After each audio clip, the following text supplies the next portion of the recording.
Welcome back to Sunrise Daily, and you were just about to conclude on your line of thoughts. Yes. Now, if you look at the Constitution, this is item 27 of the third schedule in relation to the Police Council, as regards the composition of the council.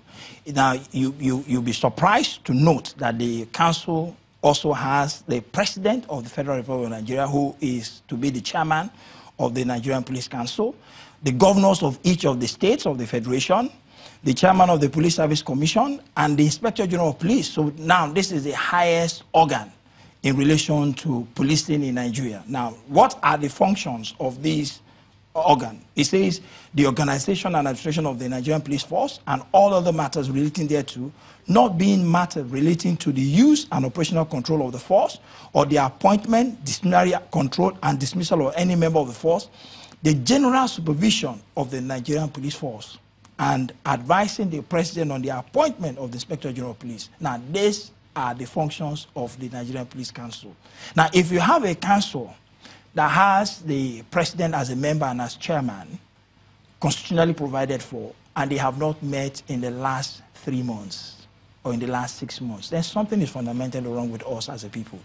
Is the solution to that, do you see it as one that can be tackled or handled better at the state levels? Yes, I think so. I think the time has come for us to now have state police, because you have a situation where the federal unit has become so concentrated and so powerful that the only way we can move forward. And I'll give you an example. Look at, for instance, Lagos State.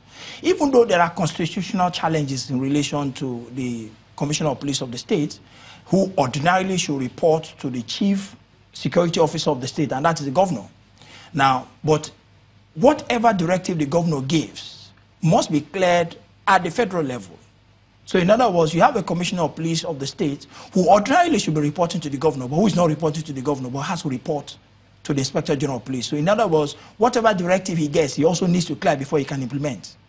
Right? Now, but you have a system, for instance, in Lagos, where the police unit of Lagos is actually kitted by the Lagos state government under its special police trust fund. So you have a situation where you have the Lagos arm more equipped than the other federating units. So the question is, are we due for state police or not? If you ask for my opinion, I think we're long overdue, because you have something similar, something that can easily transmute to a state police functioning or working already in Lagos. The question will now be, if in the federal structure we have the police council that's supposed to check the activities of the police and indeed ensure that the executive doesn't hijack the police force, if that council is not working, you say it will work in the state? Yeah, because the fears amongst many is that the governors will hijack the state police. No, the beauty of it, like I keep saying, checks and balances. There are already constitutional provisions for all of this. But they are not working. They are not working because of attitude. Do you understand? We are not working because of attitude.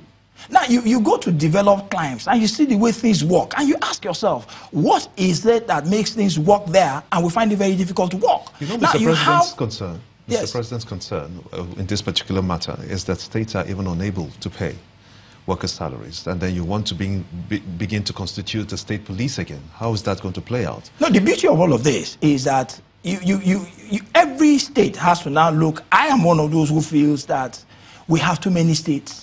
There are some states that ordinarily should be local governments. Why create more states if the resources are not there to sustain? Why can't you simply collapse some states? Well, the governors have got security votes that they can use to make their police force. No, but you see, the security votes is not just for the police force. Because by the time you start getting money, there are a number of things that the money must go into. So the question is, what are those other infrastructural things that must be supported by funds? So you cannot have a state government that cannot fund its civil service, for instance, that is thinking of having its own arm of the police. That won't work. So you have a situation where before you can create states, mind you, state creation over the years have come as a result of political consideration or prestige, without looking at the nitty-gritty. Is it sustainable? Some states go cap in hand to the federal government.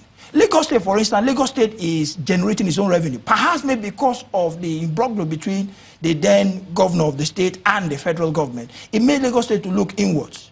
Lagos State, Ogun State, the last statement that was made by the vice president, he said that the two most viable states in the country today are Lagos and Ogun State. What's happening to the other states? What's happening, for instance, to River State? What's happening to Kano State? It then means that if you have large population, you now need to look inwards how to generate your own internal revenue. Well, can two states come together if the laws allow it to even run a police system? Well, they can't if they so want, if they so wish, but it's just that the Constitution is very clear and apt on this, right? Each state is independent of the other state, but you could have some sort of arrangement. If state A, for instance, can't fund the police and state B, for instance, I'll give you an example, Delta State is so financially buoyant, and if Delta State decides to carry on the financial burden with Edo State as a border state, right, and Edo State agrees to it, so you have the police unit in Delta State that would now have an extension in Edo State, so you have two states managing their own police force. Okay. Go ahead. I know. I'm just wondering how this would really work out. I'll take you back again to the checks and the balances, yes, which we talked about. The police council, you have the police council, you have the IG's administration, then you have the police service commission that's supposed to handle promotions and all of that. Yes.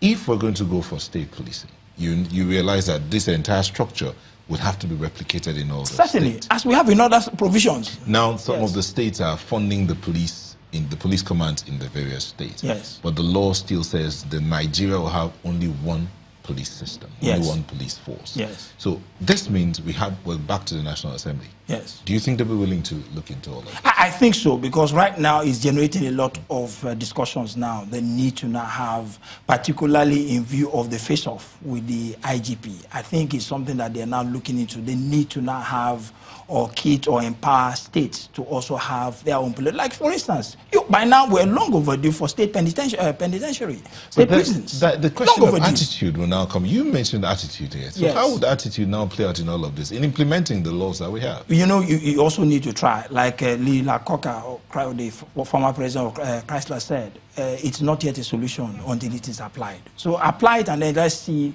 how far we can go in terms of our attitudinal disposition, because everybody seems to be clamoring for change. Okay, now change has come. We're still clamoring for change, better change, if one can put it that way. It appears that the change that we have has not deepened yet. So we're still clamoring for more. So if you put it in place and it's not working, mind you, society is evolving. And like we say in law, the law is an instrument for social engineering. So you keep working at it. If you go to the US today, you take the American Constitution, you have several amendments. So now as society progresses, you study if a law is no longer practicable. I'll give you an example. For instance, the law on bigamy is no longer practicable. You have men who have 3, 4, 5 concubines. Some even marry, even in the face of subsisting marriages. So it shows that where the law is no longer practicable, you need to look at it with a view to amending it.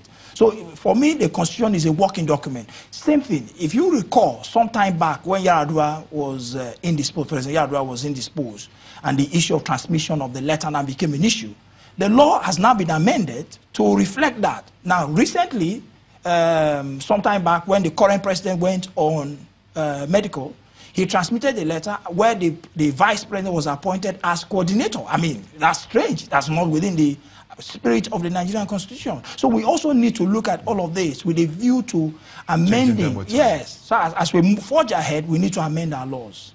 Very insightful. I want to thank you so much indeed, Morrison Coker, the Senior Advocate of Nigeria, for your views and stating some parts of the Constitution there.